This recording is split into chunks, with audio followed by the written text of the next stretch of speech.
पड़ेगा, कुछ वर्ड का मतलब समझना पड़ेगा, ठीक है। तो सबसे पहला ध्यान देना, एक चीज़ है इसमें, एक छोटा सा बात है जिसको हमको समझना है, एक दो टर्म। पहला चीज़ समझो, कुछ कुछ ऐसा मेटल्स होता है, बहुत ध्यान से सुनना, कुछ कुछ ऐसा मेटल्स होता है जिस पे अगर एक सफिशिएंट अमाउंट का इलेक्ट्रोमैग्नेटिक वेव या लाइट गिराया जाए, मतलब सफिशिएंट फ्रीक्वेंसी का, हम इसको और डिटेल से हम लोग आगे डील करेंगे। कुछ ऐसा मेटल्स होता है जिसमें कुछ सफिशिएंट एनर्जी या सफिशिएंट फ्रीक्वेंसी का लाइट गिराया जाए तो इसके अंदर से इलेक्ट्रॉन इजेक्ट हो जाता है, बाहर निकल जाता है अचानक से।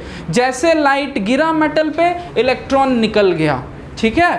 तो इलेक्ट्रॉन इजेक्ट करने के लिए एक मिनिमम अमाउंट ऑफ एनर्जी का लाइट गिराना पड़ेगा। तो वो मिनिमम अमाउंट ऑफ एनर्जी जो ज़रूरी है मेटल पे गिराना, उसको हम उस मेटल का वर्क फंक्शन कहते हैं, ठीक है। तो पहला वर्ड जो हमको समझना है वो क्या समझना है, work function. Yes, work function को फाई से डिनोट करते हैं। वर्क फंक्शन क्या है, the minimum amount of energy which is required to eject an electron from a metal surface, उसको वर्क फंक्शन कहते हैं। एक छोटा सा टर्म ये, ठीक है। नेक्स्ट क्या है समझना, एक और टर्म है जनरली वर्क फंक्शन का जो यूनिट होता है वो इलेक्ट्रॉन वोल्ट होता है। हम लोग वर्क फंक्शन को इलेक्ट्रॉन वोल्ट में मेजर करते हैं, ठीक है। तो कई बार क्या होता है, इलेक्ट्रॉन वोल्ट का वैल्यू का हमको ज़रूरत पड़ता है या इलेक्ट्रॉन वोल्ट के डेफिनेशन का भी ज़रूरत पड़ जाता है ना।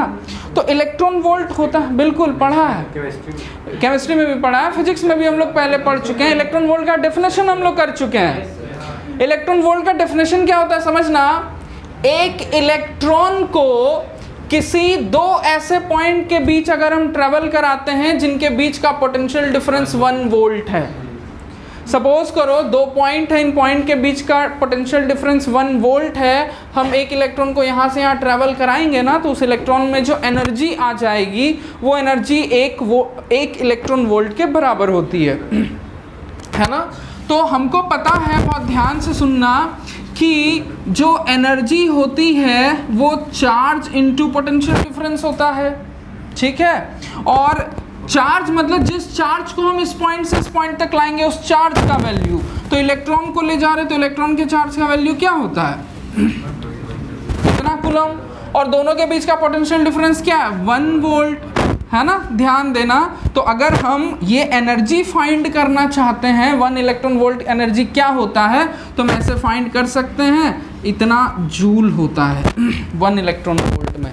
मतलब एक इलेक्ट्रॉन को 1 वोल्ट के बीच ट्रैवल कराने के लिए, या एक इलेक्ट्रॉन को दो ऐसे पॉइंट के बीच ट्रैवल कराते हैं अगर हम, जिसके बीच का पोटेंशियल डिफरेंस 1 वोल्ट है, तो उसमें जो एनर्जी आ जाती है उसी को हम 1 इलेक्ट्रॉन वोल्ट कहते हैं, जो कि यानी 1 इलेक्ट्रॉन वोल्ट जो होता है वो 1.6 × 10⁻19 जूल के बराबर होता है, ठीक है। छोटा सा बात याद रख लेना, इसका वैल्यू दिमाग में रखना, ठीक है। नेक्स्ट समझना, थोड़ा कुछ पॉइंट्स है वो खाली हम लोग देख लेते हैं। तो हम लोग अभी क्या देखें कि किसी भी मेटल सरफेस से इलेक्ट्रॉन को जब हम लोग इजेक्ट करते हैं तो उसके लिए जो minimum amount of energy required होती है उसी को वर्क फंक्शन कहते हैं ना। तो इलेक्ट्रॉन को हम किसी भी मेटल सरफेस से कैसे इजेक्ट कर सकते हैं, 2-3 तरीका होता है। पहला तरीका होता है थर्मल एजिटेशन, बहुत ज़्यादा हीट देख के हम निकाल सकते हैं। दूसरा होता है बहुत हैवी इलेक्ट्रिक फील्ड देख के। तुम लोग देखे होंगे कि शायद तुमको याद है कि नहीं तुम लोग को, कि अगर एक कैपेसिटर है, इस कैपेसिटर को हम किसी भी बैटरी से कनेक्ट कर देते हैं, सपोज बस ऐसा रफली बता रहे हैं, तो यहाँ पे इलेक्ट्रिक फील्ड जनरेट हो जाता है। सपोज यहाँ पे कोई डाई इलेक्ट्रिक पहले से भरा हुआ है, अगर हम बहुत हैवी बैटरी लगा देते हैं, अंदर में बहुत हैवी इलेक्ट्रिक फील्ड जनरेट कर देते हैं, तो इस डाई इलेक्ट्रिक से ना इलेक्ट्रॉन निकलने लगता है। इस प्रोसेस को breakdown of dielectric भी बोलते हैं। और उस समय डाई इलेक्ट्रिक कंडक्टर की तरह बिहेव करने लग जाता है, क्योंकि उससे इलेक्ट्रॉन निकलने लगता है, इलेक्ट्रॉन का मूवमेंट चालू हो जाता है। तो इलेक्ट्रॉन हम इस प्रोसेस से भी निकाल सकते हैं, बहुत हैवी पोटेंशियल डिफरेंस या बहुत हैवी इलेक्ट्रिक फील्ड अप्लाई करके भी निकाल सकते हैं। और तीसरा तरीका क्या हुआ कि एक सफिशिएंट एनर्जी या एक सफिशिएंट फ्रीक्वेंसी का लाइट किसी भी मेटल सरफेस पे गिरा के, है ना, बात समझ। ये 3 प्रोसेस है। इन तीनों में से जो सबसे इंपॉर्टेंट प्रोसेस है वो ये है कि एक सफिशिएंट अमाउंट का लाइट गिरा के हम किसी भी मेटल से इलेक्ट्रॉन निकाल सकते हैं। इस प्रोसेस को हम लोग कहते हैं फोटो इलेक्ट्रिक इफेक्ट। और मेनली हमको इसी प्रोसेस को बहुत ध्यान से पढ़ना है और आगे डिटेल से समझना है। तो हमको समझना किस चीज़ को है, डिटेल से जानना है ये प्रोसेस, ये जो फोटो इलेक्ट्रिक इफेक्ट। बहुत ध्यान से समझना। हम दोबारा फिर से बोल रहे हैं ना, जो जो इंपॉर्टेंट चीज़ है उसको हम रिपीट करते हैं ताकि तुम लोग ध्यान से सुनो तो याद हो जाए, लेकिन फिर भी कुछ कुछ बच्चा है जिसको याद नहीं होता है। तो फोटो इलेक्ट्रिक इफेक्ट क्या, ध्यान से सुनना। किसी भी मेटल के सरफेस पे अगर हम एक सफिशिएंट एनर्जी वाला या सफिशिएंट फ्रीक्वेंसी वाला लाइट गिराएं तो इससे इलेक्ट्रॉन इजेक्ट हो जाता है। जो इलेक्ट्रॉन इजेक्ट होता है उसको फोटो इलेक्ट्रॉन बोलते हैं। जो इलेक्ट्रॉन इजेक्ट होता है उसको क्या कहते हैं, फोटो इलेक्ट्रॉन। और इस इफेक्ट को फोटो इलेक्ट्रिक इफेक्ट कहते हैं। फोटो का मतलब लाइट होता है, लाइट के गिरने से जो इलेक्ट्रॉन निकला उसको फोटो इलेक्ट्रॉन कहते हैं। प्रोसेस को फोटो इलेक्ट्रिक इफेक्ट कहते हैं। और अगर इस फोटोन के चलते कोई करंट बना, अगर इलेक्ट्रॉन निकल रहा भैया, इलेक्ट्रॉन चलेगा तो करंट तो बनबे करेगा, तो जो करंट बनता है उसको फोटो करंट कहते हैं। बात समझ में आ गया, छोटा सा बात है ना। अब देखो समझना, ये जो फोटो इलेक्ट्रिक इफेक्ट है इसका जो डिस्कवरी है वो हर्ट्ज नाम का साइंटिस्ट किया, जिसके बारे में तुम लोग सुने हो। फ्रीक्वेंसी का ऐसा यूनिट इसी के नाम पे रखा गया है ना, हेनरिक हर्ट्ज नाम था उनका। तो यही किए। तो हर्ट्ज और कुछ एक दो और साइंटिस्ट लोग जो है पूरा फोटो इलेक्ट्रिक इफेक्ट को बहुत अच्छी तरह से समझने के लिए एक एक्सपेरिमेंट किए। उस एक्सपेरिमेंट को एक और साइंटिस्ट थे, लेनार्ड नाम था उनका। तो उस एक्सपेरिमेंट को अलग अलग नाम से भी बुलाया जाता है, जैसे हर्ट्ज लेनार्ड एक्सपेरिमेंट वगैरह वगैरह कहा जाता है ना। उस एक्सपेरिमेंट को समझना बहुत ज़रूरी है क्योंकि सारा थ्योरी इसी एक्सपेरिमेंट से है, सारा कॉन्सेप्ट इसी एक्सपेरिमेंट पे है। तो हम लोग सबसे पहले अब आगे करेंगे क्या, हम लोग इस एक्सपेरिमेंट को यानी फोटो इलेक्ट्रिक इफेक्ट को समझने के लिए जो एक्सपेरिमेंट किया गया, उस एक्सपेरिमेंट को हम लोग बहुत ध्यान से समझेंगे और यही सबसे ज़्यादा इम्पॉर्टेंट पार्ट है। तो बहुत ध्यान से देखना, ठीक है। एक एक्सपेरिमेंट किया गया फोटो इलेक्ट्रिक इफेक्ट को समझने के लिए, जिसको हर्ट्ज लेनार्ड एक्सपेरिमेंट कहते हैं इन जनरल। किया क्या गया, बहुत ध्यान से देखो। एक इस तरह का डिस्चार्ज ट्यूब लिया गया, मतलब एक ग्लास का ट्यूब था, वैक्यूम ट्यूब है ना, मतलब अंदर हवा वगैरह कुछ नहीं है। बहुत ध्यान से एक बात समझना जी, सारा कॉन्सेप्ट यहीं पे है और इससे हर जगह क्वेश्चन रहता है।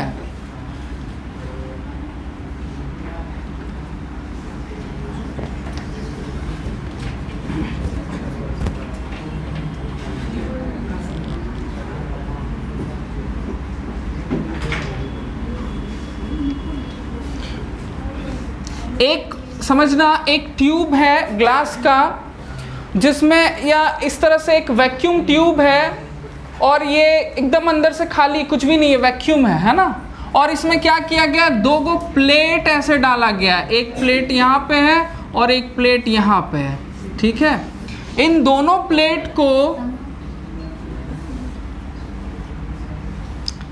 प्लेट को बैटरी से कनेक्ट किया गया है। बहुत ध्यान से सुनना, ठीक है। होता क्या है,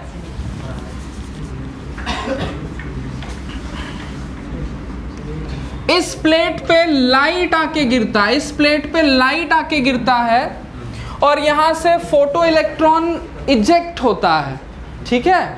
यहां से फोटो इलेक्ट्रॉन निकलता है, इसीलिए इस प्लेट को एमिटर प्लेट कहते हैं। एमिट करता है, इलेक्ट्रॉन एमिट करता है ये, इसलिए इस वाले प्लेट को क्या कहते हैं, एमिटर प्लेट कहते हैं, है ना। एमिटर प्लेट बोलते हैं इसको। बहुत ध्यान से चीज़ों को समझना, बहुत स्लोली। अब यहाँ से जो इलेक्ट्रॉन निकलता है ना, बहुत ध्यान से देखो। हम फोटो जो नोट्स में उसमें थोड़ा सा ये कॉम्प्लेक्स फिगर बनाया गया है, बट हम इसको सिंपल रख रहे हैं, समझना। इसको बैटरी से कनेक्ट किया जाता है, ध्यान देना, ठीक है, ऐसे। लेकिन यहाँ पे कुछ इस तरह से कनेक्शन किया हुआ रहता है, हम समझा रहे हैं, बात समझो, कि हम जब चाहें, ये जो एमिटर प्लेट है, ठीक है, इसको ई नाम दे रहे हैं, यहाँ से जब इलेक्ट्रॉन निकलता है ना, तो ये वाला प्लेट इलेक्ट्रॉन को कलेक्ट करता है। इलेक्ट्रॉन आके यहाँ इस पे आता है इलेक्ट्रॉन, वो इलेक्ट्रॉन को कलेक्ट करता है, इसलिए इसको हम लोग कलेक्टर प्लेट कहते हैं। कलेक्टर प्लेट कहते हैं। बहुत ध्यान से चीज़ों को समझो, ठीक है। यहाँ पे इस तरह का सिस्टम बना हुआ रहता है कि हम जब चाहें एमिटर प्लेट को बैटरी के पॉजिटिव टर्मिनल से कनेक्ट कर सकते हैं और इसको बैटरी के नेगेटिव टर्मिनल से। हमको मन करे तो हम दोनों का टर्मिनल चेंज कर सकते हैं, यानी हमको अगर मन करेगा तो हम एमिटर प्लेट को बैटरी के नेगेटिव टर्मिनल से कनेक्ट कर देंगे और इसको बैटरी के पॉजिटिव टर्मिनल से कनेक्ट कर देंगे। हमको जैसा जब मन किया तब हम ऐसा कर सकते हैं। ऐसा यहाँ पे सर्किट बना हुआ रहता है। तो इस सर्किट को कैसे बनाया गया है, थोड़ा सा हम फोटो बना देते हैं, बट इसको सिंपल भी, ड्राइंग वगैरह नहीं आएगा तुम लोग का, परेशान मत होना, खाली चीज को समझो, ठीक है।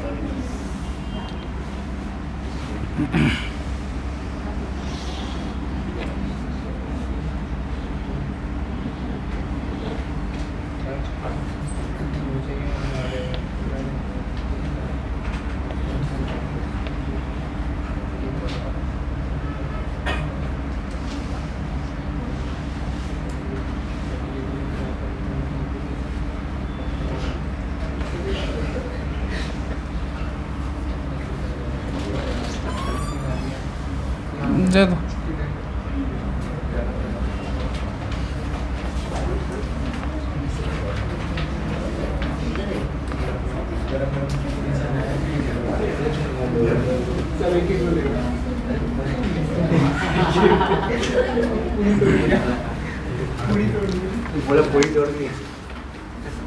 मेन सर्किट इधर है, मेन चीज ये है ना, शांत, बात नहीं। एक वैक्यूम ट्यूब है, वैक्यूम ट्यूब में दो गो प्लेट है, एक प्लेट पे लाइट पड़ता है, इलेक्ट्रॉन निकलता है, जो इलेक्ट्रॉन को निकालता है, एमिट करता है, उसको एमिटर प्लेट कहते हैं। दूसरा प्लेट इलेक्ट्रॉन को कलेक्ट करता है, उसको कलेक्टर प्लेट कहते हैं। बस इतना ही सा। इधर जो जंबल सा सर्किट दिख रहा है ना, बस इसका काम यही है। देखो ये वाला जो चीज़ है ना, समझो, यहाँ से जो प्लेट का कनेक्शन आया, एक यहाँ पे और एक यहाँ पे, ये दो पॉइंट है, ठीक है। और हमको जब मन करे हम इसको बैटरी के पॉजिटिव टर्मिनल से कनेक्ट कर देंगे। जब इसको बैटरी के पॉजिटिव टर्मिनल से कनेक्ट करेंगे तो ये पॉजिटिव चार्ज पे आ जाएगा या पॉजिटिव पोटेंशियल पे आ जाएगा और ये नेगेटिव पोटेंशियल पे रहेगा। हमको मन करेगा हम पोटेंशियल बदल दें तो हम इसको पलट देंगे, मतलब इसको जो हम यहाँ पे कनेक्ट किए थे इसको इधर कनेक्ट कर देंगे, इसको इधर कनेक्ट कर देंगे। मतलब यहाँ से सर्किट का कनेक्शन बदल सकते हैं। बस इतना समझो, इधर का सर्किट इंपॉर्टेंट नहीं है, बस इतना समझना है कि हमको जब मन करेगा हम इसको पॉजिटिव पोटेंशियल पे रखेंगे, मन करेगा हम नेगेटिव पोटेंशियल पे रख सकते हैं।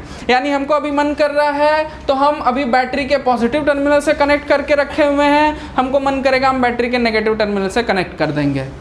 बात समझ में आ रहा है क्या बोल रहे हैं, ठीक है। अब बहुत ध्यान से सुनो, एक एक बात समझो। हो क्या रहा है, प्रोसेस देखो।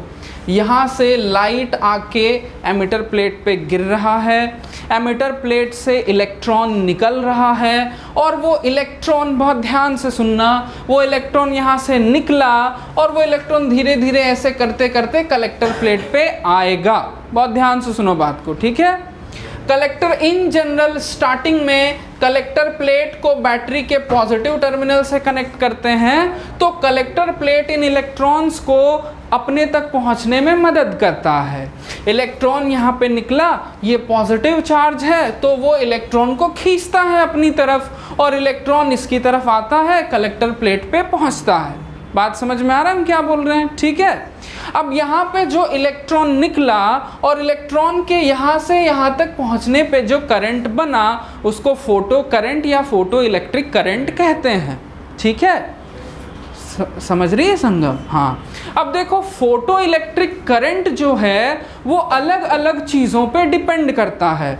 तो फोटो इलेक्ट्रिक करंट या फोटो करंट किन किन चीज़ों पे डिपेंड करता है और कैसे कैसे डिपेंड करता है, ये बहुत इंपॉर्टेंट चीज़ है, इससे क्वेश्चन पूछता है। तो सबसे पहला जो चीज़ हम लोग देखेंगे, सबसे पहला चीज़ जो देखेंगे वो ये देखेंगे कि फोटो करंट लाइट के इंटेंसिटी पे कैसे डिपेंड करता है, इस बात को सबसे पहले देखेंगे, है ना।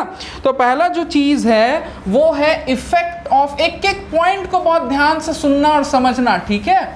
इफेक्ट ऑफ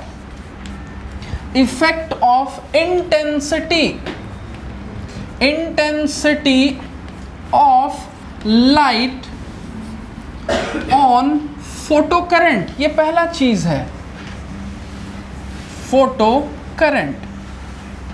बहुत ध्यान से देखना, इंटेंसिटी ऑफ लाइट का मतलब क्या होता है पहले हमको ये समझ लेना पड़ेगा, है ना। हम पहले भी क्लासरूम में डिस्कस किए हैं। तो इंटेंसिटी ऑफ लाइट का मतलब क्या होता है समझना, इसका डेफिनेशन पूछता है। जब हम लोग लाइट को पार्टिकल से बना हुआ मानते हैं, यानी जब हम लाइट को फोटोन से बना हुआ मानते हैं, हम ऐसा मानते हैं कि लाइट जो है उसमें छोटा छोटा एनर्जी का पैकेट्स है और उन पैकेट्स को फोटोन बोलते हैं।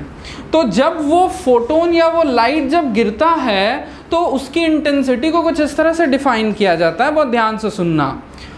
यूनिट एरिया मतलब ऐसा एरिया जो कि 1 मीटर स्क्वायर हो। यूनिट एरिया पे 1 सेकेंड में जितना फोटोन गिरता है उसको लाइट की इंटेंसिटी कहते हैं। The amount of photon crossing unit area in unit time, उसको इंटेंसिटी ऑफ करंट कहते हैं, है ना। तो डेफिनेशन क्या है इंटेंसिटी ऑफ करंट का, the amount of photon crossing unit area in unit time is defined as intensity of light, ठीक है। तो समझो, अगर लाइट की इंटेंसिटी बढ़ा रहे हैं इसका मतलब क्या हो रहा है कि नंबर ऑफ फोटोन्स बढ़ रहा है ना।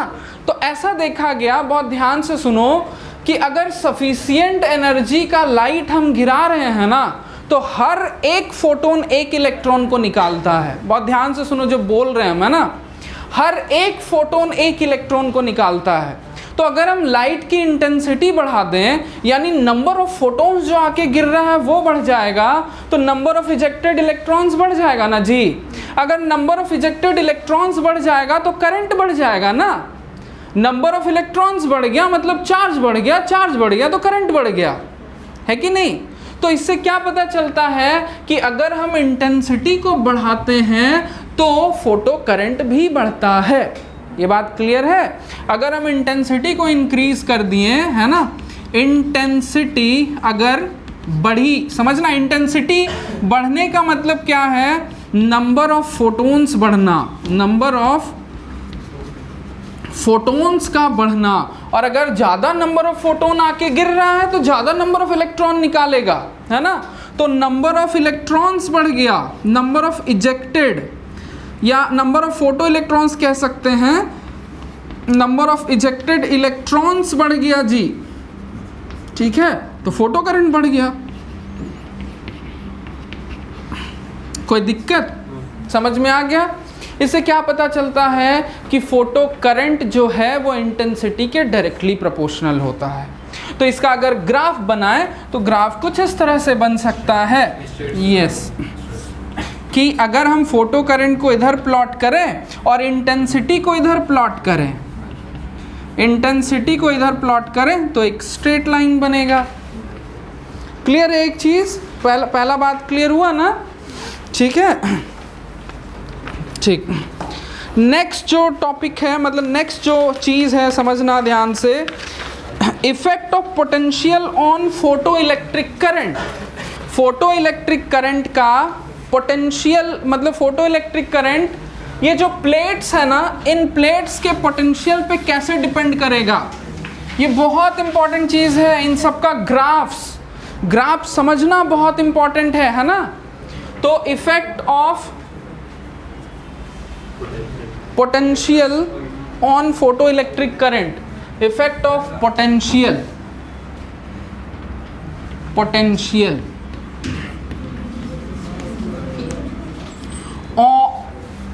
पोटेंशियल ऑन फोटो करंट, ये हमको समझना है, ठीक है, ध्यान देना इस चीज़ को, समझना बात को। तो देखो सबसे पहला एक इम्पॉर्टेंट बात ध्यान देना, अगर इसको स्टार्टिंग में हम पॉजिटिव पोटेंशियल पे रखते हैं, जो कलेक्टर प्लेट है, ये कॉन्सेप्चुअल चीज़ है, ध्यान देना है ना, ये जो कलेक्टर प्लेट है इसको हम पॉजिटिव पोटेंशियल पे रख रहे हैं, इसको नेगेटिव पोटेंशियल पे रख रहे हैं, ठीक है। यहाँ से लाइट आया जी, इलेक्ट्रॉन निकला, तो ये जो है इसका जो पॉजिटिव पोटेंशियल है वो इलेक्ट्रॉन को इस तक पहुँचने में हेल्प करेगा, है ना। अगर हम धीरे धीरे इसके पोटेंशियल को बढ़ाते हैं तो इलेक्ट्रॉन को ज़्यादा स्पीड से खींचने लगेगा। अगर इलेक्ट्रॉन ज़्यादा स्पीड से खिंचाने लगेगा तो करंट बढ़ेगा कि नहीं बढ़ेगा, क्योंकि करंट होता क्या है, असल में करंट होता है amount of charge crossing area of cross section पर सेकेंड, मतलब एक सेकेंड में जितना amount of charge cross sectional area को पार कर जाए वही तो करंट होता है। मान लो हम यहाँ पे क्रॉस सेक्शनल एरिया कंसिडर करते हैं, बहुत ध्यान से देखना जी, सब बहुत कॉन्सेप्चुअल चीज़ है। शुरू में मान लो इसका पोटेंशियल कम है तो इलेक्ट्रॉन धीरे धीरे पास हो रहा है, एक सेकेंड में 5 गो इलेक्ट्रॉन पास किया, पोटेंशियल बढ़ा दिए, इलेक्ट्रॉन को साई से खींच लिया, एक सेकेंड में 20 गो इलेक्ट्रॉन पास हो गया, करंट बढ़ेगा ना, है ना। तो जैसे जैसे हम कलेक्टर प्लेट का पॉजिटिव पोटेंशियल इंक्रीज करते हैं करंट बढ़ता है, इंपॉर्टेंट बात ध्यान देना। लेकिन हम क्या बता रहे हैं, इस चीज़ को समझो, हम ग्राफ भी प्लॉट करते जा रहे हैं और चीज़ों को बताते जा रहे हैं ना, समझना बात को। हम जैसे जैसे, अच्छा एक और चीज़ समझना बात को, जब इसका पोटेंशियल 0 होता है ना तो भी कुछ ना कुछ फोटो करंट होता है। यहाँ पे हम कुछ पोटेंशियल नहीं दे रहे हैं तो भी यहाँ पे जो इलेक्ट्रॉन इजेक्ट हुआ है वो कुछ ना कुछ इलेक्ट्रॉन तो यहाँ तक पहुँचबे करेगा ना जी। ऐसा थोड़े कि यहाँ पे हम पोटेंशियल नहीं देंगे तो यहाँ जो इलेक्ट्रॉन निकला है वो यहाँ तक नहीं पहुँचेगा, कुछ ना कुछ इलेक्ट्रॉन पहुँचेगा ही। तो जब पोटेंशियल 0 होता है ना तो भी कुछ ना कुछ, इधर हम फोटो करंट को प्लॉट कर रहे हैं और ये पोटेंशियल को प्लॉट किया जा रहा है। बहुत ध्यान से समझो, बहुत कॉन्सेप्चुअल है। देखो जी आदर्श, है ना, तो हम क्या देख रहे हैं, जैसे जैसे पोटेंशियल बढ़ाएं करंट बढ़ रहा है, करंट बढ़ रहा है, करंट बढ़ रहा है। लेकिन बहुत ध्यान से सुनना, एक सर्टेन पोटेंशियल पे करंट कांस्टेंट हो जाता है। समझो बात को, हम बताते हैं। अगर हम इंटेंसिटी में कोई चेंजिंग नहीं कर रहे हैं, इंटेंसिटी का सीधा मतलब है number of photon, intensity constant, number of photon constant, तो number of ejected electrons constant, है ना। सपोज करो एक सेकंड में यहाँ पे 1000 गो फोटोन गिर रहा है, समझना, इंटेंसिटी नहीं बदल रहे हैं, एक सेकंड में 1000 गो फोटोन गिर रहा है, एक सेकंड में 1000 गो इलेक्ट्रॉन निकल रहा है, ठीक है। अब देखो 1000 गो इलेक्ट्रॉन निकल रहा है, यहाँ पे 1000 गो इलेक्ट्रॉन निकला, हम यहाँ पे पोटेंशियल सपोज करो 10 वोल्ट रखे हैं, तो 1000 गो में से 10 गो इलेक्ट्रॉन एक पर सेकंड 10 इलेक्ट्रॉन खिंचा रहा है, पर सेकंड 10 इलेक्ट्रॉन खिंचा रहा है। हम पोटेंशियल बढ़ा दिए, पर सेकंड अब 20 इलेक्ट्रॉन खिंचाने लगा, और पोटेंशियल बढ़ा दिए, पर सेकंड 500 इलेक्ट्रॉन खिंचाने लगा, और पोटेंशियल बढ़ा दिए, पर सेकंड 1000 इलेक्ट्रॉन खिंचाने लगा, समझना बात को, और पोटेंशियल बढ़ा दिए, पर सेकंड कितना इलेक्ट्रॉन खिंचाएगा, नहीं खिंचाएगा। क्यों, सुनो, 1000 को इलेक्ट्रॉन पैदे ले रहा है, हम इंटेंसिटी जो है चेंज कर ही नहीं रहे हैं। इंटेंसिटी क्या है, ऐसा इंटेंसिटी है कि पर सेकंड 1000 फोटोन आके गिर रहा है और पर सेकंड 1000 इलेक्ट्रॉन निकल रहा है। अब हम पोटेंशियल इतना बढ़ा दिए हैं कि वो पर सेकंड 1000 इलेक्ट्रॉन खींच ले रहा है। अब हम और पोटेंशियल बढ़ाएंगे तो क्या पर सेकंड 2000 इलेक्ट्रॉन खिंचाएगा, कहाँ से खिंचाएगा, है ये नहीं है, पर सेकंड 1000 को इलेक्ट्रॉन जनरेट हो रहा है। बात समझ में आ रहा है। तो होता क्या है, जब हम, ध्यान देना, जब हम पॉजिटिव पोटेंशियल जब बढ़ाते हैं कलेक्टर प्लेट का तो धीरे धीरे फोटो करंट बढ़ता है, लेकिन बढ़ते बढ़ते एक टाइम पे कांस्टेंट हो जाता है, क्योंकि अब इलेक्ट्रॉन है ही नहीं जो चलेगा, है ना। तो हुआ क्या, अगर हम पोटेंशियल बढ़ाएं करंट बढ़ा, लेकिन एक टाइम पे करंट सैचुरेट हो गया। बहुत ध्यान से देखना, मतलब अब हम कितनों पोटेंशियल बढ़ा दें जी, करंट नहीं बढ़ने जा रहा है। ये बात क्लियर हुआ सबको, देखो ध्यान नहीं दोगे नहीं समझ में आएगा। देख रहे हो कितना कॉन्सेप्चुअल बात है, एक एक बात। और सब ये सब ग्राफ वगैरह जो है कॉम्पिटिटिव एग्जाम में भी छाप देगा, क्वेश्चन पूछ देगा, यही सब क्वेश्चन आता है ना। कॉन्सेप्चुअल क्वेश्चन, हम इस चैप्टर से कॉन्सेप्चुअल क्वेश्चन पूछेगा, फिर समझ में नहीं आएगा। ये सब ग्राफ पूछेगा, ध्यान देना, ठीक है। अच्छा आप देखो, सपोज करो, ध्यान देना, अब हम क्या करेंगे, बहुत इंपॉर्टेंट बात, ध्यान दो। अगर हम इंटेंसिटी बढ़ा दिए, अगर हम लाइट की इंटेंसिटी बढ़ा दें, यानी पर सेकंड मान लो 1000 के जगह 2000 फोटोन गिरा रहे हैं जी, पर सेकंड 2000 फोटोन गिरा रहे हैं तो पर सेकंड 2000 इलेक्ट्रॉन इजेक्ट होगा। तो अब जो पीक वैल्यू ऑफ करंट होगा, बहुत ध्यान से, पीक वैल्यू ऑफ करंट क्या होगा शुरू वाले सिचुएशन में, इसके पहले वाले सिचुएशन में जब पर सेकंड 1000 इलेक्ट्रॉन पास हो रहा था तो वो उस समय सबसे बड़ा करंट बन रहा था, पीक करंट बन रहा था। अब पर सेकंड 2000 इलेक्ट्रॉन बन रहा है, अब पर सेकंड 2000 इलेक्ट्रॉन चलने लगेगा तो उस समय वो पीक वैल्यू ऑफ करंट होगा। तो इस समय जब हम इंटेंसिटी बढ़ा दिए तो जो सैचुरेशन करंट है, सैचुरेशन करंट मतलब ये वाला करंट, ये वैल्यू ये बड़ा हो जाएगा ना अगर हम इंटेंसिटी बढ़ा दे तो। समझ रही बात को? तो अगर हम इंटेंसिटी बढ़ा देंगे तो मेरा सैचुरेशन करंट जो है बड़ा हो जाएगा, ज़्यादा होगा। अगर हम और इंटेंसिटी बढ़ा देंगे तो सैचुरेशन करंट और बड़ा हो जाएगा, ध्यान देना। अब देखो, अब इससे भी बड़ा कॉन्सेप्ट आ रहा है, ये बात क्लियर हुआ हम क्या बोले? संगम दिक्कत है क्या? क्लियर है? अब देखो इंपॉर्टेंट बात, अब हम क्या कर रहे हैं कि ये जो मेरा प्लेट है ना, यहाँ इंपॉर्टेंट चीज़ आ रहा है, पहले हम सावधान कर दे रहे हैं इसलिए यहाँ पे कंसंट्रेशन रखना। हम शुरू में इस प्लेट का पोटेंशियल पॉजिटिव रखे थे, तुरंत एकदम रेडी हो गया। ठीक ठीक, अच्छी बात है। इसका पोटेंशियल हम नेगेटिव कर दे रहे हैं। अब देखो इसका पोटेंशियल नेगेटिव करने से होगा क्या, यहाँ से जो इलेक्ट्रॉन, लाइट आके यहाँ पे गिरा, इलेक्ट्रॉन इजेक्ट हुआ, कुछ इलेक्ट्रॉन इधर चलना चालू हुआ, ये नेगेटिव पोटेंशियल पे है जी, तो इलेक्ट्रॉन को ये अपोज करेगा ना, क्योंकि इलेक्ट्रॉन भी नेगेटिव, ये भी प्लेट नेगेटिव, तो इलेक्ट्रॉन को ये अपोज करेगा, इलेक्ट्रॉन को स्लो डाउन कर देगा।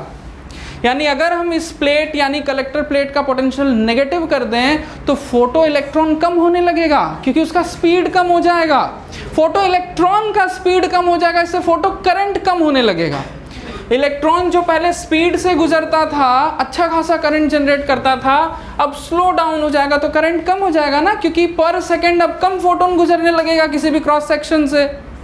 तो इसका पोटेंशियल नेगेटिव करने से, देखो इधर पॉजिटिव पोटेंशियल है और इधर नेगेटिव पोटेंशियल है, ध्यान देना, पोटेंशियल नेगेटिव करने से होगा क्या, करंट कम होने लगेगा, ठीक है।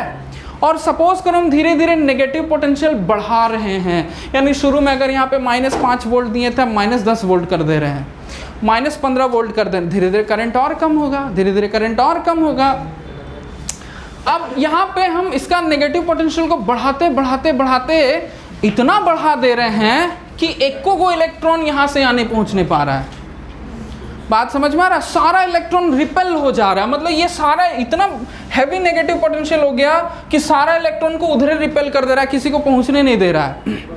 इस सिचुएशन पे करंट खत्म, क्योंकि एक भी इलेक्ट्रॉन यहाँ से यहाँ नहीं पहुँच पा रहा है ना।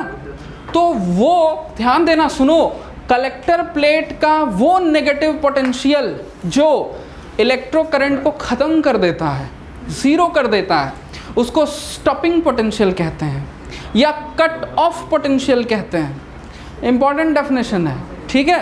तो होता क्या है, जैसे जैसे हम नेगेटिव पोटेंशियल को बढ़ा रहे हैं, करंट घट रहा है घट रहा है घट रहा है, और एक नेगेटिव पोटेंशियल पे करंट ज़ीरो हो जाता है। दिस इज कॉल्ड, ये जो पोटेंशियल होगा इसको स्टॉपिंग पोटेंशियल कहेंगे या कट ऑफ पोटेंशियल कहेंगे। बात समझ में आ रहा है क्या बोल रहे हैं?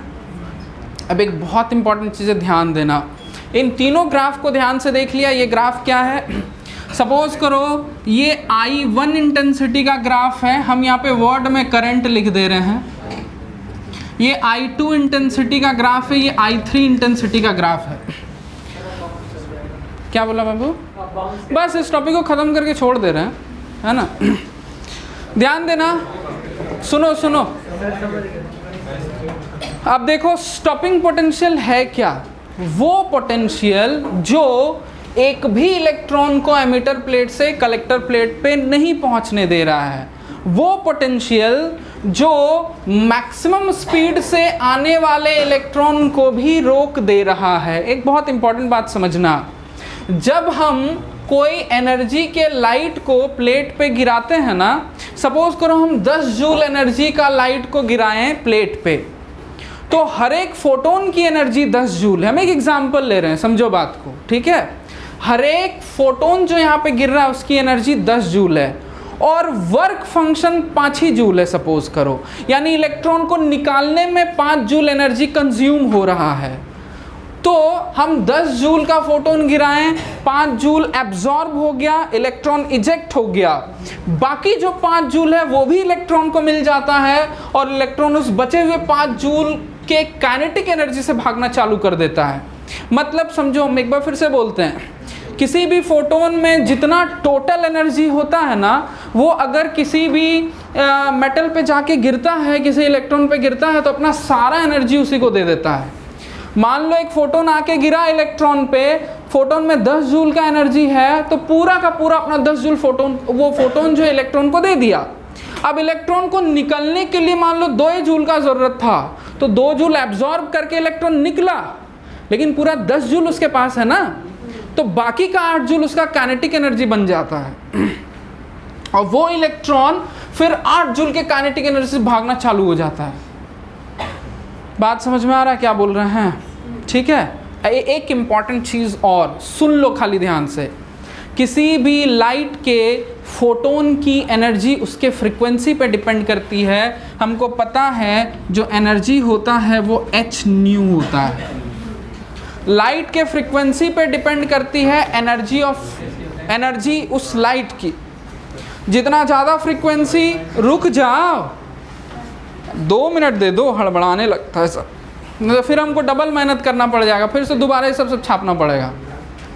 तो फ्रीक्वेंसी अगर बढ़ा तो समझना, फ्रीक्वेंसी अगर बढ़ा एनर्जी बढ़ा फोटोन का। अगर फोटोन का एनर्जी बढ़ा तो वो फोटोन जिस इलेक्ट्रॉन पे गिरेगा उस इलेक्ट्रॉन का काइनेटिक एनर्जी भी बढ़ेगा ना जी। समझ रही है बात को? ठीक है। अब ध्यान से सुनो, कोई भी इलेक्ट्रॉन जो बहुत हैवी काइनेटिक एनर्जी से इधर आ रहा है, जितना ज़्यादा काइनेटिक एनर्जी से इलेक्ट्रॉन इधर चलेगा ना, उसको रोकने के लिए उतना ज़्यादा स्टॉपिंग पोटेंशियल लगाना पड़ेगा। बहुत ध्यान से सुनो, सब एक दूसरे से रिलेटेड है। क्या बोले सुना? जितना स्पीड से भागेगा उसको रोकने के लिए उतना ऑपोजिंग फोर्स लगाना पड़ेगा ना जी। तो स्टॉपिंग पोटेंशियल डिपेंड किस पे कर रहा है? जितना ज़्यादा काइनेटिक एनर्जी से इलेक्ट्रॉन आएगा उतना ज़्यादा स्टॉपिंग पोटेंशियल। और काइनेटिक एनर्जी किस पे डिपेंड कर रहा है? जो लाइट गिर रहा है उसके फ्रीक्वेंसी पे। यानी इससे क्या पता चलता है कि जो स्टॉपिंग पोटेंशियल है V0 से डिनोट कर रहे हैं, वो डिपेंड करता है फ्रीक्वेंसी ऑफ लाइट पे। जितना ज़्यादा फ्रीक्वेंसी का लाइट आके गिरेगा, इजेक्टेड इलेक्ट्रॉन में उतना काइनेटिक एनर्जी होगा, उसको रोकने के लिए उतना ज़्यादा स्टॉपिंग पोटेंशियल लगाना पड़ेगा। यानी स्टॉपिंग पोटेंशियल किस पे डिपेंड किया? फ्रीक्वेंसी ऑफ लाइट पे। बात समझ में आ रहा है? इंटेंसिटी ऑफ लाइट पे डिपेंड नहीं करेगा। इंटेंसिटी ऑफ लाइट का मतलब हुआ नंबर ऑफ फोटोन्स का ज़्यादा हो जाना। अगर इस पे 100 के, समझो बात को, मान लो हर एक फोटोन जो है वो सपोज करो 5 जूल का हर एक फोटोन आके गिर रहा है और वर्क फंक्शन है 2 जूल। 2 जूल ये एनर्जी एब्जॉर्ब किया। अब हर इलेक्ट्रॉन जो निकलेगा वो 3-3 जूल के काइनेटिक एनर्जी से निकलेगा।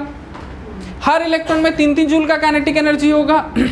अगर वही 5 जूल का फोटोन अब हम बढ़ा देते हैं, पहले 100 को गिराएं, अब 1000 को गिरा देते हैं। इससे क्या होगा? 1000 को इलेक्ट्रॉन निकलेगा, लेकिन हजारों का काइनेटिक एनर्जी 5 जूल होगा। यानी कोई भी इलेक्ट्रॉन ऐसा नहीं निकला जिसका काइनेटिक एनर्जी ज़्यादा है, बस नंबर ऑफ इलेक्ट्रॉन्स ज़्यादा निकल गया, लेकिन काइनेटिक एनर्जी वही है। तो उसको रोकने के लिए हमको यहाँ स्टॉपिंग पोटेंशियल बढ़ाना नहीं पड़ेगा। मतलब इंटेंसिटी बढ़ाने से निकलने वाले इलेक्ट्रॉन की काइनेटिक एनर्जी नहीं बढ़ती है, इसलिए स्टॉपिंग पोटेंशियल भी बढ़ाने का जरूरत नहीं पड़ता है। फ्रीक्वेंसी बढ़ा देंगे तो निकलने वाले इलेक्ट्रॉन्स की काइनेटिक एनर्जी बढ़ जाएगी, तो स्टॉपिंग पोटेंशियल बढ़ाना पड़ेगा। बात समझ में आ रहा है? यानी stopping potential intensity of light पे डिपेंड नहीं करता है। यानी इन तीनों का जो इंटेंसिटी अलग अलग है, इन तीनों का स्टॉपिंग पोटेंशियल सेम होगा अगर इन तीनों लाइट की फ्रीक्वेंसी सेम है तो। क्योंकि स्टॉपिंग पोटेंशियल इंटेंसिटी इस पे डिपेंड नहीं करता है, stopping potential frequency of light पे डिपेंड करता है। तो अगर कभी हमसे पूछ दे कि स्टॉपिंग पोटेंशियल और फ्रीक्वेंसी ऑफ लाइट का ग्राफ बनाओ, तो स्ट्रेट लाइन होगा। फ्रीक्वेंसी ऑफ लाइट बढ़ाएंगे, ज़्यादा काइनेटिक एनर्जी से इलेक्ट्रॉन निकलेगा, ज़्यादा स्टॉपिंग पोटेंशियल लगाना पड़ेगा। बात समझ में आ रहा है? क्लियर है ये सारा बात? कि अगर मेटल प्लेट पे एक ऐसा इलेक्ट्रॉन आके, सपोज करो एक ऐसा फोटोन आके गिरता है जिस पे 10 जूल एनर्जी है, सपोज, है ना, और आके किसी इलेक्ट्रॉन पे गिरा और इलेक्ट्रॉन का वर्क फंक्शन 2 जूल है। वर्क फंक्शन क्या होता है? होता क्या है? एक कोई बात हो, उतना तो नहीं जानते हैं। बोलो बोलो, हाँ बोलो। बढ़िया बढ़िया। मतलब किसी भी मेटल सरफेस से इलेक्ट्रॉन को इजेक्ट करने के लिए जो minimum amount of energy required होता है उसको वर्क फंक्शन कहते हैं। इलेक्ट्रॉन उतना एनर्जी एब्सॉर्ब कर लेता है और मेटल सरफेस से बाहर निकल जाता है। तो सपोज करो इस सिचुएशन में वर्क फंक्शन 2 जूल है, मतलब इलेक्ट्रॉन 2 जूल का एनर्जी एब्सॉर्ब करेगा और मेटल के सरफेस से बाहर आ जाएगा। सपोज मेरा जो फोटोन आ रहा है उस फोटोन में जो एनर्जी है वो 10 जूल का है, ये आके एक इलेक्ट्रॉन पे गिरा, वर्क फंक्शन 2 जूल है, इलेक्ट्रॉन 2 जूल एनर्जी एब्सॉर्ब कर लिया, निकल गया। लेकिन ये फोटोन तो अपना पूरा का पूरा 10 जूल इसको दे दिया, तो इलेक्ट्रॉन 10 जूल में से 2 जूल एब्सॉर्ब करके निकल गया। अब बाकी का जो 8 जूल एनर्जी है वो उसका काइनेटिक एनर्जी बन जाता है। उस एनर्जी से फिर इलेक्ट्रॉन भागना चालू कर देता है। बात समझ में आ रहा है हम क्या बोल रहे हैं? कि अगर फोटोन के पास जितना एनर्जी है, जब वो इलेक्ट्रॉन पे गिरता है तो अपना सारा का सारा एनर्जी उसको दे देता है, पूरा 10 जूल उसको दे दिया। उसमें से 2 जूल जो वो खत्म हो गया, कंज्यूम हो गया, क्योंकि वर्क फंक्शन था, उतना इलेक्ट्रॉन को जरूरत पड़ा मेटल के सरफेस से निकलने के लिए। 2 जूल खत्म हो गया, बाकी का 8 जूल से भागना चालू कर देता है। बात समझ में आ रहा है क्या बोल रहे हैं? ठीक है। और एक और इम्पोर्टेंट चीज, किसी भी फोटोन का जो एनर्जी होता है वो उसके फ्रीक्वेंसी पे डिपेंड करता है। फ्रीक्वेंसी जितना ज्यादा लाइट का एनर्जी उतना ज्यादा, क्योंकि लाइट का एनर्जी h होता है ना, तो फोटोन का एनर्जी उसके फ्रीक्वेंसी पे डिपेंड करता है। अगर हम फ्रीक्वेंसी नहीं बढ़ाएं तो फोटोन का एनर्जी नहीं बढ़ेगा। Frequency constant, energy constant. बात समझना, ठीक है। तो इम्पोर्टेंट बात क्या हुआ, एक यहाँ पे छोटा सा बात क्लियर करते हैं, ठीक है, ध्यान देना। स्टॉपिंग पोटेंशियल क्लियर है क्या है? ठीक है। स्टॉपिंग पोटेंशियल क्या होता है बहुत ध्यान से सुनना। यहाँ पे जो इलेक्ट्रॉन सबसे फास्टली मूव कर रहा होगा ना, उसको भी रोक देने वाला पोटेंशियल स्टॉपिंग पोटेंशियल होता है, क्योंकि वहां करंट 0 हो जाना चाहिए, एक भी करंट यहां से यहां नहीं पहुंचना चाहिए, है ना। तो समझो, सपोज करो यहाँ पे कोई एक ऐसा इलेक्ट्रॉन है जो सबसे फास्ट मूव कर रहा है, उसका काइनेटिक एनर्जी सबसे ज्यादा है ना। सपोज करो उसका काइनेटिक एनर्जी K मैक्स है। बहुत ध्यान से सुनना हम क्या बोल रहे हैं, ठीक है। ये फॉर्मूला का आगे भी चल के यूज होगा। एक ऐसा इलेक्ट्रॉन है जो सबसे ज्यादा काइनेटिक एनर्जी K मैक्स से आ रहा है। इंपॉर्टेंट बात, बहुत ध्यान से सुनना। अगर सपोज करो 2 पॉइंट है मेरे पास और इस पॉइंट के बीच का पोटेंशियल V है सपोज, ठीक है, और कोई चार्ज को हम यहां से यहां तक ट्रांसफर करते हैं तो उस चार्ज में एक पोटेंशियल एनर्जी आ जाता है। सपोज करो चार्ज के जगह पे इलेक्ट्रॉन है, 2 पॉइंट है, इन दोनों पॉइंट के बीच पोटेंशियल डिफरेंस V है। हम एक इलेक्ट्रॉन को यहां से यहां ट्रांसफर किए तो उस इलेक्ट्रॉन में एक पोटेंशियल एनर्जी आ गया। बताओ शिवम कितना पोटेंशियल एनर्जी होगा?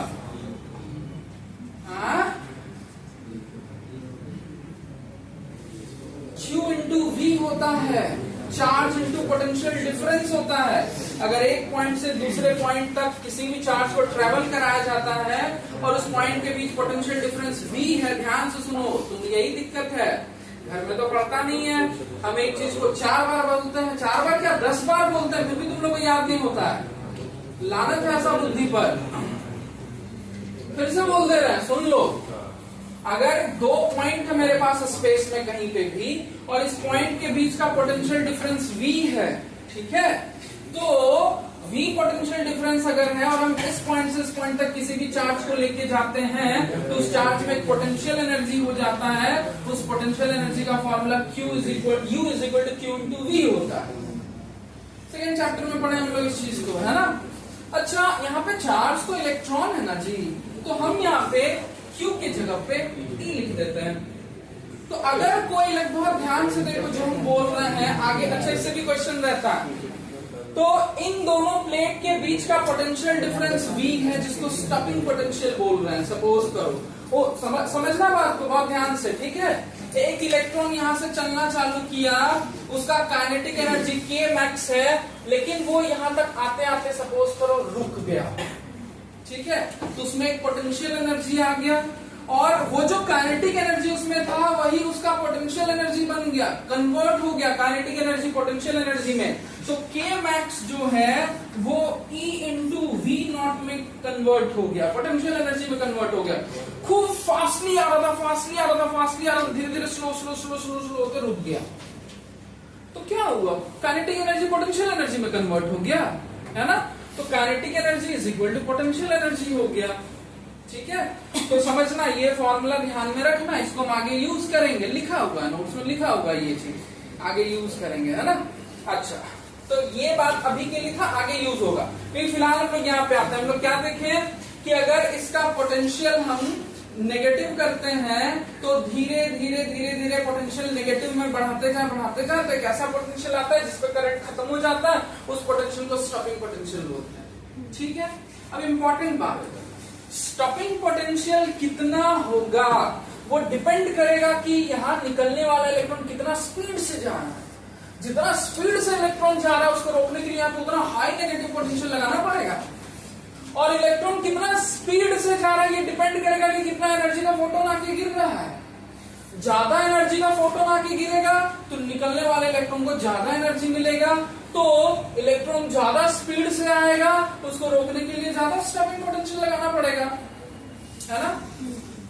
हम क्या बोल रहे हैं, फिर से बोल रहे हैं, स्टॉपिंग पोटेंशियल कितना होगा ये इस बात पर डिपेंड करेगा कि इलेक्ट्रॉन कितना ज्यादा काइनेटिक एनर्जी से चल रहा है, और इलेक्ट्रॉन का काइनेटिक एनर्जी डिपेंड करेगा गिरने वाले फोटोन की एनर्जी पे, और गिरने वाले फोटोन का एनर्जी डिपेंड करता है उसके फ्रीक्वेंसी पे।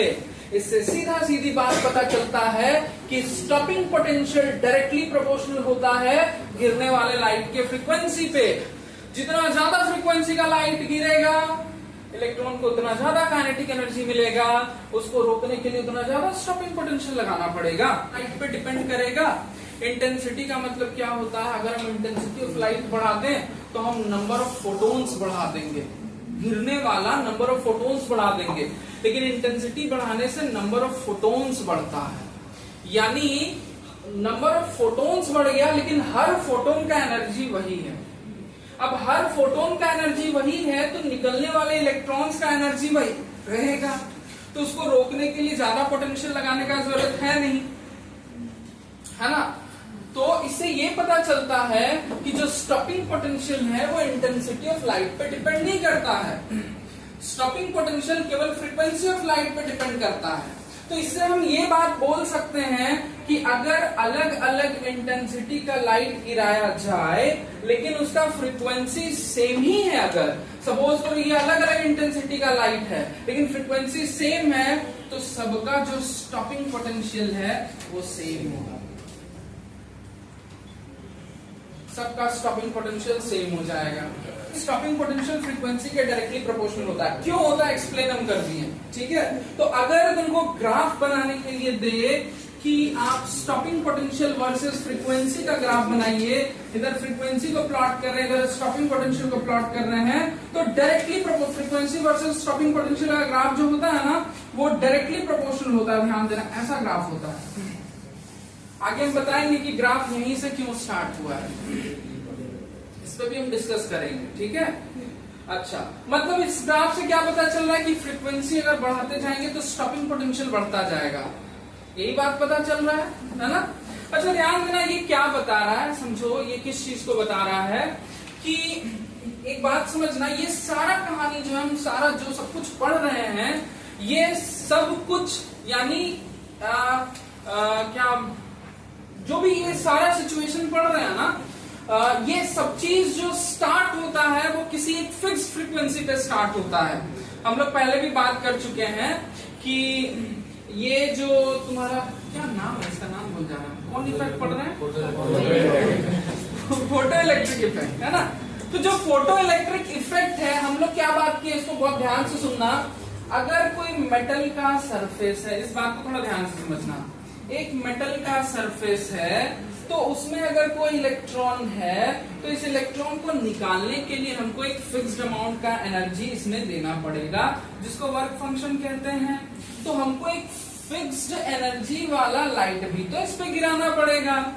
अगर हम उससे कम एनर्जी वाला लाइट गिराएंगे तो इलेक्ट्रॉन निकलेगा ही नहीं, है ना। बात समझ में आ रहा है हम क्या बोल रहे हैं? तो वो मिनिमम अमाउंट ऑफ एनर्जी जो जरूरी होता है इलेक्ट्रॉन को निकालने के लिए, उसको वर्क फंक्शन कहते हैं, ये बात पता है। अब जो मिनिमम अमाउंट वाला एनर्जी वाला लाइट आ रहा है, तो उसका फ्रीक्वेंसी भी तो कुछ एक मिनिमम होना चाहिए, क्योंकि एनर्जी तो फ्रीक्वेंसी पे डिपेंड कर रहा है। तो मतलब यहां से क्या बनता है कि हमको कम से कम एक मिनिमम फ्रीक्वेंसी वाला लाइट मेटल पे गिराना पड़ेगा, तभी फोटो इलेक्ट्रिक एमिशन होगा, तभी इलेक्ट्रॉन निकलेगा। अगर हम उससे कम अमाउंट के फ्रीक्वेंसी वाला लाइट गिराएंगे ना, तो इलेक्ट्रॉन निकलेगा ही नहीं। क्या बोल रहे हैं, बात समझ में आ रहा है? ठीक है। तो होता क्या है, ये सारा सिचुएशन जो है वो तब स्टार्ट होता है जब हम, मतलब शुरू ही तब होगा जब तुम्हारा फ्रीक्वेंसी कुछ ना कुछ होना चाहिए, कुछ एक फिक्स्ड अमाउंट का होना चाहिए। जीरो फ्रीक्वेंसी के लाइट पे कुछ भी नहीं होगा। मतलब कहानी स्टार्ट होगा जब तुम्हारा कुछ ना कुछ फ्रीक्वेंसी होना चाहिए। उस फ्रीक्वेंसी को थ्रेशोल्ड फ्रीक्वेंसी कहते हैं और उसको न्यू नॉट से डिनोट करते हैं, है ना। मतलब अगर हम समझो बात को, अगर हम स्टॉपिंग पोटेंशियल जीरो रखते हैं, समझना यहाँ पे हम इसको और तरीके से समझा रहे हैं। अगर स्टॉपिंग पोटेंशियल जीरो रखते हैं, यहाँ पे कोई भी पोटेंशियल नहीं दे रहे हैं, ठीक है, स्टॉपिंग पोटेंशियल जीरो है, तब भी कुछ ना कुछ फ्रीक्वेंसी, मतलब थ्रेशोल्ड फ्रीक्वेंसी का अगर लाइट गिराएंगे तो करंट फ्लो होगा ही होगा। यानी जीरो पोटेंशियल पे भी, जीरो स्टॉपिंग पोटेंशियल पे भी, जीरो स्टॉपिंग पोटेंशियल पे भी करंट निकालने के लिए हमको कुछ अमाउंट ऑफ फ्रीक्वेंसी का लाइट गिराना पड़ेगा। क्या बोल रहे हैं, समझ में आ रहा है? नहीं तो इसको इस तरह से समझो कि जीरो फ्रीक्वेंसी का कोई सीन ही नहीं है पूरे सिचुएशन में, समझ रही है? मतलब इस कहानी में है क्या कि कहानी स्टार्ट ही तब होगा जब हम एक कोई फिक्स्ड अमाउंट का एनर्जी वाला लाइट गिराएंगे, जिसको थ्रेशोल्ड फ्रीक्वेंसी कहते हैं। ये डेफिनेशन पूछता है ना, कि वो मिनिमम फ्रीक्वेंसी का लाइट जिसको गिराने पे फोटो इलेक्ट्रिक एमिशन स्टार्ट होता है, उस मिनिमम फ्रीक्वेंसी को थ्रेशोल्ड फ्रीक्वेंसी कहते हैं। तो हमको कम से कम उस मिनिमम फ्रीक्वेंसी का लाइट गिराना पड़ेगा, तभी इलेक्ट्रॉन इजेक्ट होगा, तभी पूरा सिचुएशन स्टार्ट होगा। इसीलिए यहाँ पे एक मिनिमम फ्रीक्वेंसी से ग्राफ स्टार्ट होता है, जीरो से नहीं स्टार्ट होता है। बात समझ में आ रहा है क्या बोल रहे हैं? अच्छा देखो, होता क्या है समझना, एक ग्राफ है जिसमें एक ऐसा ग्राफ है और एक ऐसा ग्राफ है, दो ग्राफ है, बहुत ध्यान से देखना, ठीक है। ये किसी मेटल ए के लिए, ये किसी मेटल बी के लिए है। तो इस ग्राफ से हमको ये देख के पता चलता है कि मेटल बी के लिए थ्रेशोल्ड फ्रीक्वेंसी ज्यादा है, यानी मेटल बी से इलेक्ट्रॉन को इजेक्ट करने के लिए, फोटो इलेक्ट्रिक एमिशन करवाने के लिए हमको ज्यादा फ्रीक्वेंसी का लाइट गिराना पड़ेगा, यानी ज्यादा एनर्जी का लाइट गिराना पड़ेगा। उस ग्राफ से ये बात पता चलता है। तो वो ग्राफ देता है और ये पूछता है कि बताओ इसमें से किसका थ्रेशोल्ड फ्रीक्वेंसी ज्यादा है। बात समझ में आ रहा है क्या बोल रहे हैं? ठीक है, तो ये दोनों ग्राफ क्लियर हो गया ना? ठीक है, और कोई ग्राफ ऐसा बचा है? नहीं, कहाँ बचा? तो अच्छा, नहीं, एक ग्राफ बच गया। Effect of frequency of incident radiation on stopping potential, एक ग्राफ बच गया। इतना सारा बात समझ में आ गया? ये ग्राफ भी इंपॉर्टेंट है। इस ग्राफ में से क्वेश्चन यही पूछता, बताओ मेटल ए या मेटल बी किसका थ्रेशोल्ड फ्रीक्वेंसी ज्यादा है। तो पहला चीज ये, और स्टॉपिंग पोटेंशियल फ्रीक्वेंसी के प्रोपोर्शनल होता है, ये बात ये ग्राफ बताता है। आगे बढ़े, ठीक है।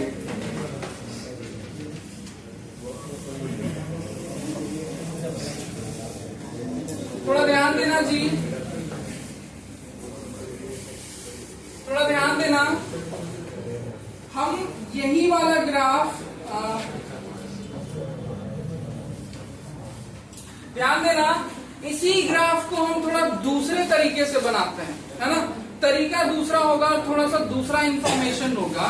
मतलब यहाँ पे हम थोड़ा फ्रीक्वेंसी दिखाएंगे, मतलब सेम चीज है, ध्यान दो।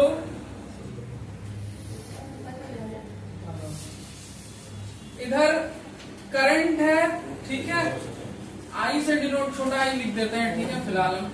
इधर करंट है और एक ही इंटेंसिटी का लाइट है, ध्यान देना। यहाँ पे हम क्या किए, अलग अलग इंटेंसिटी का लाइट रखे हैं, फ्रीक्वेंसी सेम रखे हैं। अगर हम अलग अलग इंटेंसिटी का लाइट रखते हैं और फ्रीक्वेंसी सेम रखते हैं तो उनका स्टॉपिंग पोटेंशियल सेम होता है। ये बात क्लियर है? अगर हम फ्रीक्वेंसी बदल देते हैं, सपोज करो अब हम इंटेंसिटी सेम रख दिए, फ्रीक्वेंसी बदल रहे हैं, तो सैचुरेशन करंट जो है ना, ध्यान देना, सैचुरेशन करंट क्या है? करंट का इस सिचुएशन में करंट का ये वाला वैल्यू, इस सिचुएशन में करंट का ये वाला वैल्यू, इस सिचुएशन में करंट का ये वाला वैल्यू सैचुरेशन करंट है। अगर हम इंटेंसिटी नहीं चेंज कर रहे हैं तो सैचुरेशन करंट तो कांस्टेंट रहेगा ना। अगर हम इंटेंसिटी बदल ही नहीं रहे हैं, वही है, तो नंबर ऑफ इलेक्ट्रॉन जो इधर से इधर आ रहा है वो तो कांस्टेंट है, और नंबर ऑफ इलेक्ट्रॉन जो इधर से इधर आ रहा है पर सेकंड वो कांस्टेंट है, तो सैचुरेशन करंट कांस्टेंट है। ये बात क्लियर है जो बोल रहे हैं? तो अगर हम इंटेंसिटी नहीं बदल रहे हैं तो सैचुरेशन करंट कांस्टेंट है, ध्यान देना, ठीक है। लेकिन फ्रीक्वेंसी बदल रहे हैं, फ्रीक्वेंसी बढ़ा रहे हैं लाइट का, तो समझो बात को। ये ग्राफ बहुत ध्यान से देखना, ठीक है। सैचुरेशन करंट ऐसे है, ध्यान दो। ये एक ग्राफ, एक सिंगल ग्राफ है, ये वाला सिंगल ग्राफ लेंगे। अगर हम लाइट की इंटेंसिटी वही रहने देते हैं, फ्रीक्वेंसी बढ़ा देते हैं, तो मेरा सैचुरेशन करंट वही रहेगा, ठीक है, ध्यान देना। स्टॉपिंग पोटेंशियल ज्यादा हो जाएगा, यहाँ वाला स्टॉपिंग पोटेंशियल कम है, यहाँ वाला स्टॉपिंग पोटेंशियल ज्यादा है। और इंटेंसिटी बढ़ा, सॉरी, और फ्रीक्वेंसी बढ़ा दें, स्टॉपिंग पोटेंशियल और बढ़ जाएगा, है ना। हम लेकिन सैचुरेशन करंट वही का वही रहेगा जी, स्टॉपिंग पोटेंशियल बढ़ जाएगा।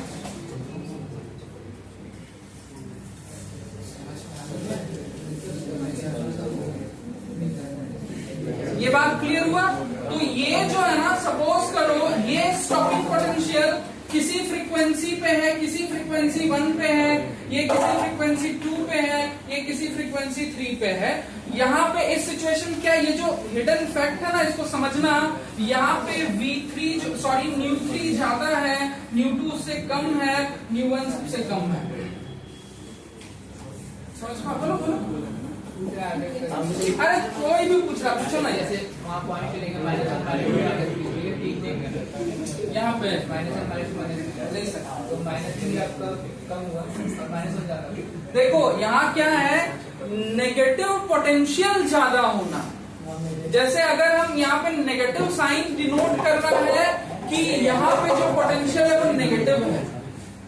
ये को ऐसा समझो बात को कि अगर हम नेगेटिव 2 पोटेंशियल रख रहे हैं, इसका मतलब क्या हुआ कि इसका पोटेंशियल नेगेटिव है लेकिन 2 है। अगर इसका पोटेंशियल नेगेटिव में 4 रख रहे हैं तो इससे क्या पता चला, इसका पोटेंशियल नेगेटिव है लेकिन 4 है, मतलब ज्यादा नेगेटिव है। ये इसका मतलब निकलना, समझ गया? तो ये सारा ग्राफ था यहाँ पे, क्लियर है? एक बार जरूर नोट्स पढ़ना, क्योंकि बहुत कॉन्सेप्चुअल चीज है, कंफ्यूज करता है। पढ़ोगे तभी इसका आंसर दे पाओगे, ठीक है। छुट्टी नहीं हो रहा है, तुम लोग ये मत समझ लेना। अच्छा, इसमें जो समरी दिया हुआ है वो अभी जो बोले वही सब बात है, ठीक है। ये किसका नाम पे थे जी?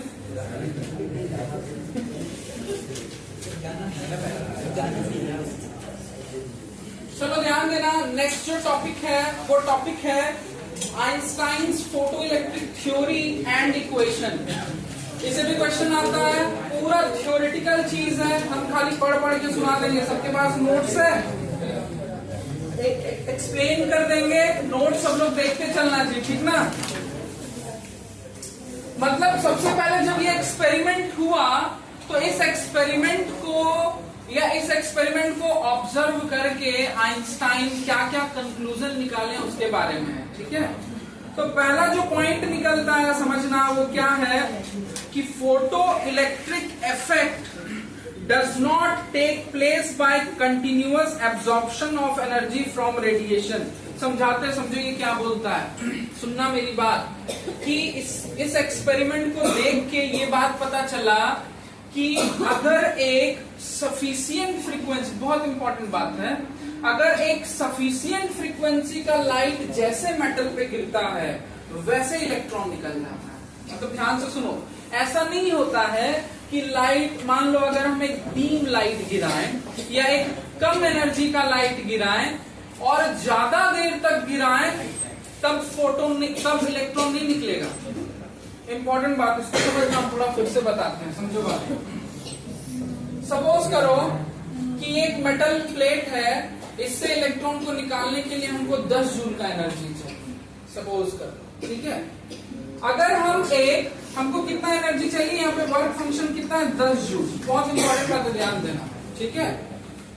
अगर हम यहाँ पे एक ऐसा लाइट गिरा रहे हैं जी जिसका एनर्जी 2 जूल है, ठीक है, तो हमको क्या लगेगा कि अगर 2 जूल एनर्जी का लाइट हम गिरा रहे हैं इस पे, तो शुरू में इलेक्ट्रॉन नहीं निकलेगा। लेकिन 2 जूल का लाइट अगर हम इस पे गिरा रहे हैं, मान लो 1 घंटा तक गिराते हैं या 2 घंटा तक गिराते हैं, तब तो कभी ना कभी इसको 10 जूल का एनर्जी मिल ही जाएगा ना, तब तो इलेक्ट्रॉन निकल जाएगा। ऐसा कॉमन थिंकिंग हम लोग को ऐसा फील होता है ना। लेकिन ऐसा देखा गया, इस सिचुएशन में ऐसा देखा गया है कि जितना इसका वर्क फंक्शन होता है हमको उतना ही एनर्जी का लाइट गिराना पड़ता है। ऐसा नहीं होता है कि ये इलेक्ट्रॉन देर तक लाइट एब्जॉर्ब कर करके 10 जूल का एनर्जी पकड़ लेने के बाद या एब्जॉर्ब कर लेने के बाद इलेक्ट्रॉन निकल जाए, ऐसा नहीं होता है। मतलब अगर इसका वर्क फंक्शन 10 जूल है तो हमको 10 जूल का ही एनर्जी का लाइट गिराना पड़ेगा, और जैसे 10 जूल एनर्जी का लाइट गिराते हैं तुरंत इंस्टेंटली ऑलमोस्ट 10⁻⁹ सेकेंड के टाइम में इलेक्ट्रॉन निकल जाता है, जरा सा भी लैगिंग नहीं होता है। बात समझ में आ रहा है। तो पहला पॉइंट ये बोल रहा है कि ये सब लिखना पड़ेगा जी। क्वेश्चन आएगा कि आइंस्टाइन का फोटो इलेक्ट्रिक थ्योरी है, उसका कुछ बात लिखो। तो पहला बात हमको ये लिखना पड़ेगा कि photoelectric effect does not take place any continuous absorption of light from radiation. Continuously light absorb नहीं करता है। होता क्या, बहुत ध्यान से देखो, इसमें ना लाइट का पार्टिकल्स रहता है जिसको हम लोग फोटोन बोलते हैं, और हर फोटोन में एनर्जी है। एक फोटोन आके गिरा, इलेक्ट्रॉन निकल गया। ऐसा नहीं कि इलेक्ट्रॉन पूरा एकदम 10-15 फोटोन खा रहा है और फिर धीरे धीरे मोटा रहा है। मतलब ऐसा नहीं है कि हमको अगर 10 जूल का एनर्जी चाहिए और हर एक फोटोन में 2-2 जूल है तो हम 5 गो फोटोन खाएं, अब मेरे पास 10 जूल एनर्जी मिल गया, अब हम निकल गए। मतलब हर इलेक्ट्रॉन मात्र एक फोटोन एब्जॉर्ब कर सकता है। बात समझ में आ रहा है। उससे ज्यादा एब्जॉर्ब ही नहीं कर पाएगा। 2-2 जूल का फोटोन आ रहा है, एक को फोटोन एब्जॉर्ब कर पाया 2 जूल, उसमें उतना सफिशिएंट एनर्जी है ही नहीं है, तो इलेक्ट्रॉन निकल भी नहीं करेगा। क्लियर ये बात? ठीक। नेक्स्ट पॉइंट क्या है, radiation energy is build up of discrete units called quanta of energy. मतलब ये जो रेडिएशन एनर्जी है यानी लाइट का जो एनर्जी है, वो कुछ एनर्जी का पैकेट्स कैरी करता है, छोटे छोटा एनर्जी का पैकेट्स होता है, जिसको क्वांटा ऑफ एनर्जी बोलते हैं, जिसको कि बाद में नाम फोटोन दे दिया गया है ना। मतलब लाइट जो है वो कंटिन्यूअस एनर्जी के रूप में नहीं आता है, छोटा लाइट का एनर्जी का पैकेट्स के रूप में आता है, उनको क्वांटा ऑफ एनर्जी कहा जाता है, बाद में उनको नाम दिया गया फोटोन। क्लियर ये बात भी? ये तो सेंटेंस पूछेगा जी। अब देखो, जब लाइट या रेडिएशन एनर्जी आके सरफेस पे गिरती है तो हर एक फोटोन में जो एनर्जी होता है वो h न्यू के बराबर होता है, जहां पे न्यू लाइट की फ्रीक्वेंसी है। बात समझ में आ रहा है? नेक्स्ट ये पॉइंट है। दूसरा जो यहाँ थर्ड लिखा हुआ, फोर्थ पॉइंट इंपॉर्टेंट है, उसको थोड़ा हमको एक्सप्लेन करना पड़ेगा। थर्ड लिखा हुआ लेकिन एक्चुअली फोर्थ पॉइंट है।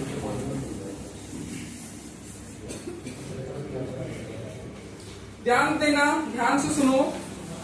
हम लोग क्या देखें, थोड़ा सुनना, हम पहले भी बता चुके हैं इस बात को, कि जब किसी भी मेटल सरफेस पे कुछ एनर्जी का लाइट आके गिरा, सपोज करो लाइट का फ्रीक्वेंसी न्यू है, तो जो एनर्जी आके मेटल पे गिरा वो एनर्जी h न्यू होगा, और ये एनर्जी इलेक्ट्रॉन को मिलेगा।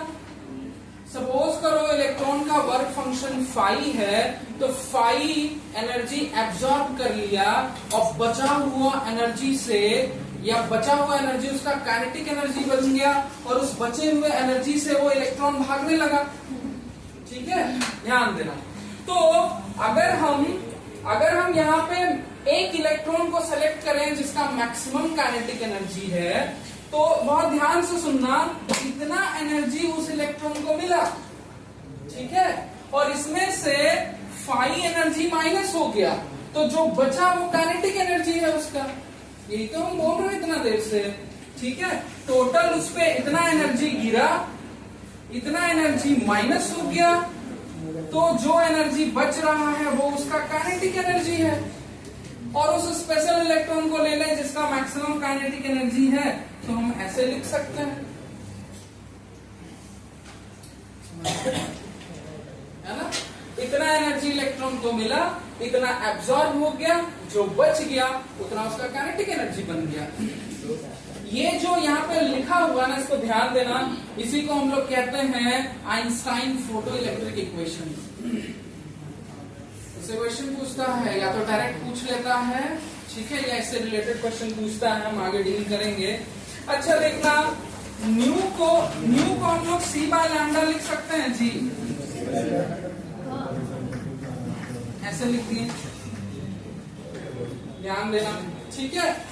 अब आगे हम एक चीज बताएंगे जो कि यहीं से हम कर दे रहे हैं, इसको आइंस्टाइन फोटो इलेक्ट्रिक इक्वेशन कहते हैं। ये देखो थोड़ा सा बदलता है, थोड़ा सा इसका फॉर्म थोड़ा बदलता है, इधर उधर होता है, दिखाते हैं कैसे। फाई जो है ये भी तो एनर्जी है ना, फाई मतलब क्या है, वो मिनिमम अमाउंट ऑफ एनर्जी जो कि इलेक्ट्रॉन को निकालने के लिए जरूरी है। तो इस फाई यानी मिनिमम अमाउंट ऑफ एनर्जी को h into minimum amount of frequency लिख सकते हैं ना जी। तो फाई के जगह पे हम लिख सकते हैं, ध्यान देना, k max is equal to h c by lambda, और फाई की जगह h न्यू नॉट ऐसे लिख सकते हैं हम लोग, है ना। मतलब इस फॉर्म में हो गया। देखना, हम एक दो और इक्वेशन लिख देते हैं, यानी अलग अलग इस तरह से बदला हुआ तुमको इक्वेशन दिख सकता है। h न्यू भी छोड़ सकते हैं, मतलब इसको c बाय लैम्डा नहीं लिखे हैं, और फाई को h न्यू नॉट लिख सकते हैं, ऐसा लिख सकते हैं। क्लियर है, कोई दिक्कत तो नहीं है ना। अच्छा, अब एक इम्पॉर्टेंट बात थोड़ा ध्यान देना, ये जो k मैक्स है इसको हम E इंटू V नॉट लिख सकते हैं ना, पहले भी देख चुके हैं, स्टॉपिंग पोटेंशियल। अच्छा, ये क्या हो गया, h by nu minus h nu naught, या फाई कुछ भी रह सकता है। अब देखो जो V नॉट है इसको हम लिख सकते हैं h न्यू बाय E। अरे कौन तीन कर रहा है, minus h nu not by, ऐसा लिख सकते हैं।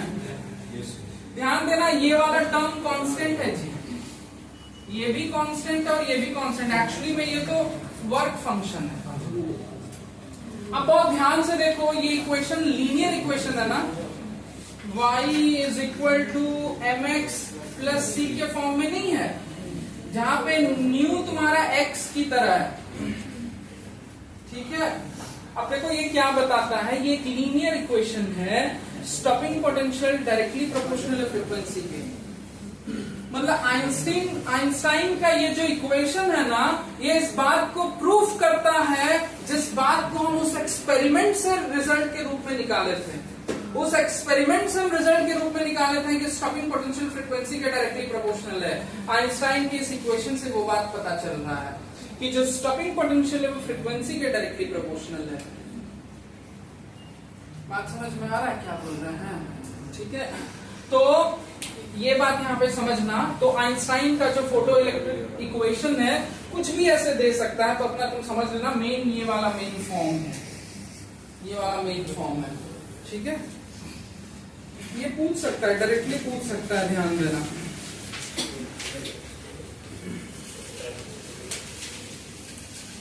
फिर आगे इंटेंसिटी का डेफिनेशन है, ठीक है। The intensity of light of a given frequency is determined by the number of photons incident per second per unit area।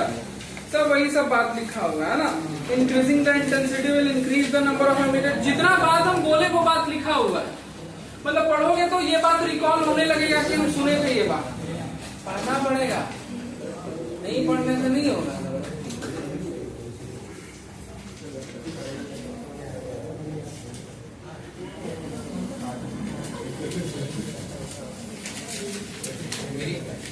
ध्यान देना इस इक्वेशन में, अच्छा इस इक्वेशन में स्लो है, तो दिव्यांशु बता दो इस इक्वेशन में स्लोप क्या है?